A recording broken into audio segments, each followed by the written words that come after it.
if you know me, the Joel and Ethan Coen, if their name is on anything, I will be excited for it. Yeah. Even if it's just Joel and Ethan Coen fluffers.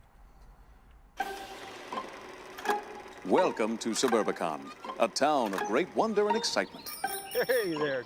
Built with the promise of prosperity for all. Nikki, you need to get up. There are men in the house.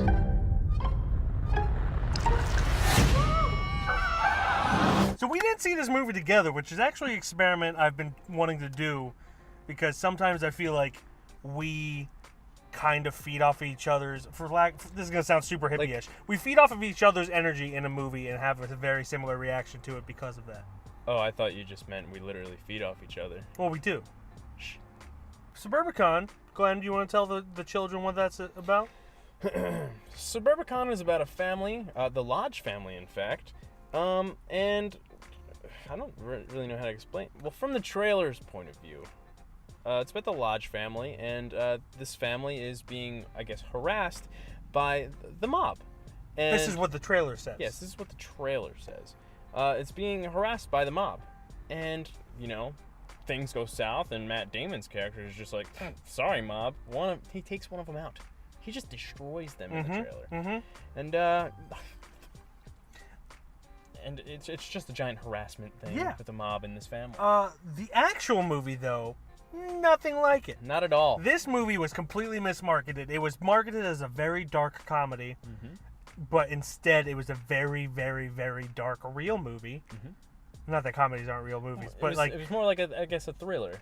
It was more of a thriller in a way, with some comedic aspects to it, because it is the Coen brothers writing. They have a very good sense of humor, even with dark subject matter.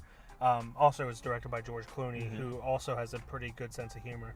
He does. But it's nothing like the trailer at all. This is actually, I found out from my dad, this is based off of actual, not the Matt Damon part of the story, but like in the story there is a black family that moves into the neighborhood, and all of the white people lose their mind. Why white people? Why you gotta do this? Why you gotta do that? Why White you people in the gotta do 50s? this? But Come on. apparently that's based on the Levittown riots in, unfortunately, Levittown, Pennsylvania.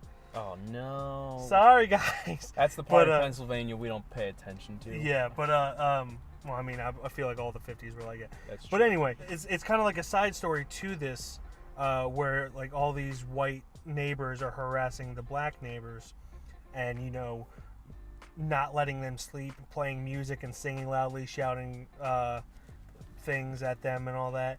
And it's just a really dark movie, much darker than I thought it'd be. And a lot of people who went into this movie thinking they were gonna see like the movie that the trailer showed, hated this fucking movie.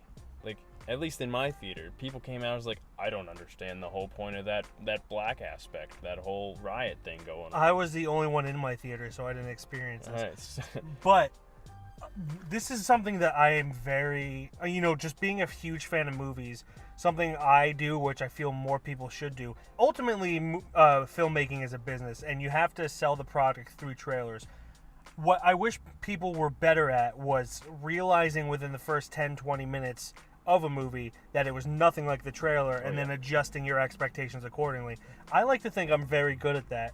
And, that helped me enjoy this movie. But I could also see why people who didn't do that did not like this movie. Yeah. You go in expecting a comedy.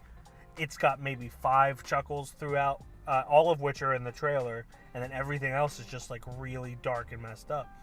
I loved it for what it was. It was nothing like I expected. And, it took me a while to actually appreciate it was probably the halfway point where I was completely on board with the movie. I realized it wasn't really meant to be a comedy the second they introduced the racial aspect of it. Although that part was pretty funny. Yes. Not the racism in itself, but the way people reacted. It's unfortunately very much like today. It really kind of paralleled today's world with all like the distractions. Like, in this movie, the TV is a constant background character, where you hear interviews from white neighbors complaining about the new black neighbors. That's all the news is talking about, while literally the house behind that house multiple murders are happening.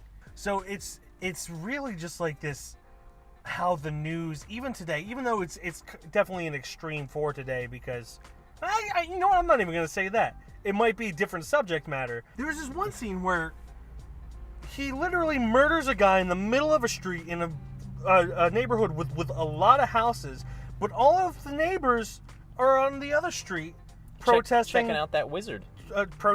Checking out the wizard. Well, the black people. And also insurance fraud. There's a lot of crimes in this movie. A lot of crimes. Yeah, I really dug it. I dug it.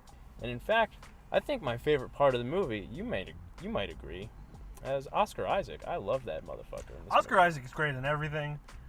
He could be acting next to a cup of water and still be amazing. Suburbicon. Don't go in expecting what you see in the trailer, but also be more open. I'm gonna get on my little soapbox here. Be more open to adjusting your expectations while watching a movie, because there are so many movies out there that are nothing like the trailer, but if you watch it for what it is and not what the trailer told you it was, they're actually really good. And I'll be honest, from the trailer, I wasn't that excited, so I kind of went in with low expectations. If you know me, the Joel and Ethan Coen, if their name is on anything, I will be excited for it. Yeah. Even if it's just Joel and Ethan Coen fluffers. With Oscar Isaac. Definitely then. I'm going to just say see it, because I really enjoyed this movie.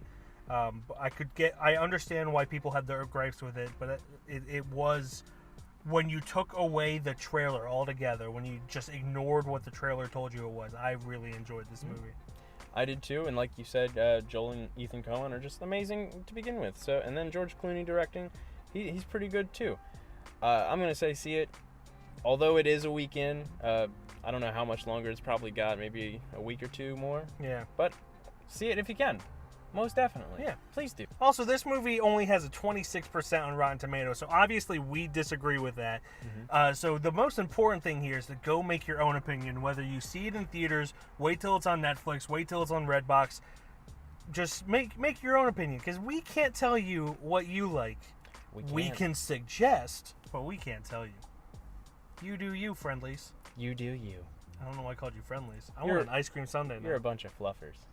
Bunch Like of fluffers. Joel and Ethan Coen. Nothing like this ever happened here. This is a safe place. It was. Would you like a cup of coffee? Nobody's feet. Towns and villages burning, looting, and pillaging. I could have you killed in no time. I could kill you too. Nobody speak. Nobody gets shook.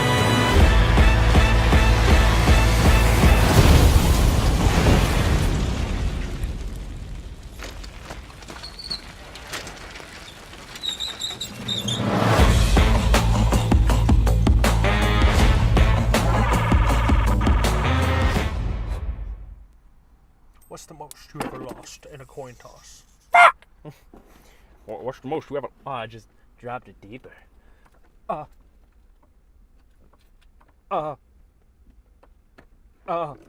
it.